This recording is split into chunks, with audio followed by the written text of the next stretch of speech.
Joining me now is Wisconsin Governor Republican Scott Walker. He's written a new book, Unintimidated, A Governor's Story and a Nation's Challenge. He joins us now from Madison. Hello, Governor. I want to start with the overarching theme of this book and your argument, which is that what you've been able to do in Wisconsin should be a model for Republicans across the nation and in Washington. So let's think about that with respect to health care.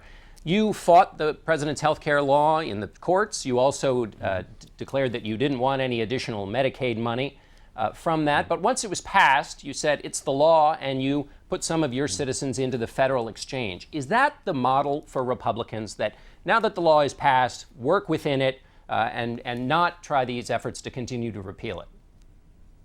Oh, I think long-term, a much better option for us here in Wisconsin across the country is to replace it with something better, market-driven, just as Senator Corker talked about before. But for us, we didn't take the Medicaid expansion. We didn't do a state exchange. We've now put everyone, we'll be putting everyone as the second quarter of this coming year, everyone living in poverty will be covered for the first time in our state's history, and everyone living above it will be transitioned into the marketplace. But we'll actually have fewer people on Medicaid than we did before this program, and fewer people living directly on government dependencies. So that's what we're doing in the time being. But I think long term, it's not the status quo. We can't go back to the status quo. What we need to do is go to a market-driven position where the tax incentives are the same whether you buy it through your employer, whether you buy it individually, or whether you do what most people, I think, would intend to do, and that is buy it through a health savings account. You talk about that market-driven approach. In Washington, the Republicans went home to Thanksgiving. And you also said that the Republicans should not just say no to the president. So Republicans in Washington went home for Thanksgiving with a 40-page booklet about how they could exploit the problems the president is having with his health care program. Good politics maybe, but you seem to be saying that Republicans need to offer an alternative. Is that right? I do. And I think overall, one of the things I wrote about in this book is austerity is not the answer, reform is. What Americans are hungry for, and I think the reason why I won in a state where a few months later the President of the United States carried that state by the same margin, or about the same margin, just over 7 percentage points, was because in both cases, those undecided, persuadable voters, more than anything, want leadership. They want people to stand up and boldly tell them what they're going to do and then go out and do it. In our case, I think there is a much better market-driven solution, whether it comes to health care, entitlement reforms, or other areas. We just have to have the courage to stand up and do it. And we're doing it in the states, and that's where Republicans are the most successful today. When you talk about in your book the sour politics of austerity, are you talking about your cousins in Washington, the Republicans running things here? Well, I talk about the difference between Republicans in Washington and Republicans in the states. And one of the key differences is we talk about things that are relevant and optimistic. We talk about fixing schools, balancing budgets, getting the economy going again. We don't talk about sequesters and fiscal cliffs and debt ceilings. Those are things a handful of people in politics pay attention to. What Americans want are people with the courage to stand up and fight for them, not fight against each other, fight for the hardworking taxpayers. And in America, there are 30 Republican governors doing exactly that just as we speak. Many of those 30 Republican governors, and you, have the benefit of having a legislature that's all rowing in the same direction mostly. It's all Republicans. So in Washington, that's not the case, famously, and it's got everybody here stuck a little bit. So how do you transfer the Wisconsin model, where everybody's on the same team, to Washington, where they're not, and that causes a lot of gridlock? Well, historically, a lot of the talk, the conventional wisdom in Washington was that divided government was somehow good because it would be checks and balances.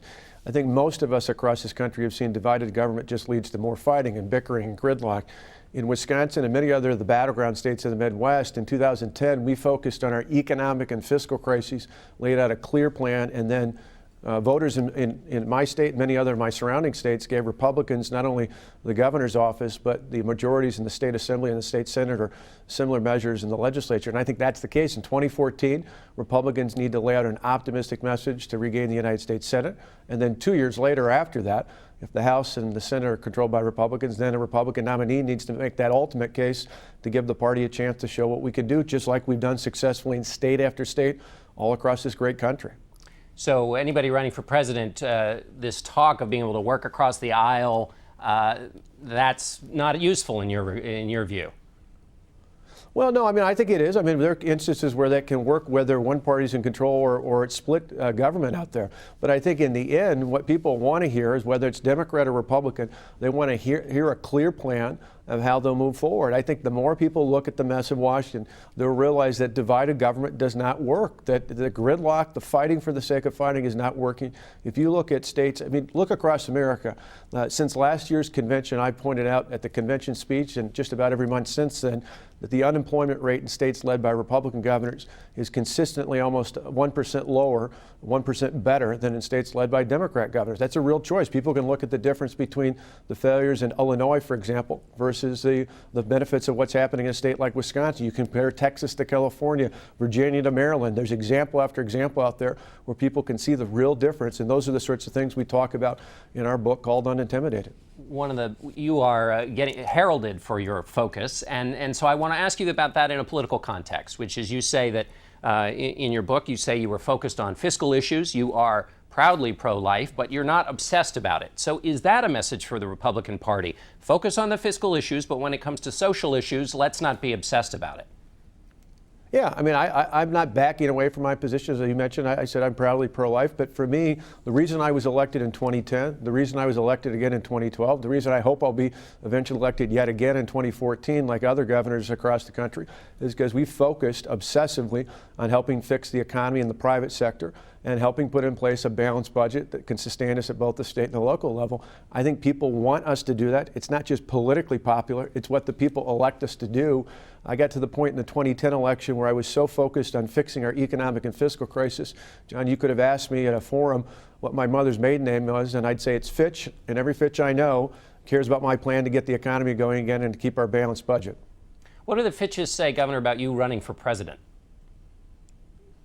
Oh, I mean, it's flattering, and they're not talking about it because of some great speech I give in. They talk about it because we've taken real action and real reforms, and I think I'm not the only one out there. You look at governors across the country, whether it's Chris Christie, Bobby Jindal, Rick Perry, John Kasich, Susanna Martinez, Nikki Haley, Mary Fallin. There are people talking about each of them as well. Why? Because in each and every one of those states and many others like them, there are leaders in the Republican Party who are chief executives in the states getting big, bold things done.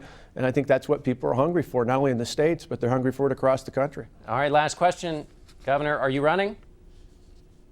I'm running for governor. I'll make that announcement officially in 2014, and we'll see what happens after that. Ultimately, my decision will be made not just by myself and my family, but I've got to look at my state. My state's gone through a lot the last couple of years, and there's a part of me that would just like to stay focused on helping the state move forward. So we'll see what the future holds, but for now, I'm focused on being governor. All right, Governor Scott Walker, thanks so much for being with us. We'll Thank you, be right back.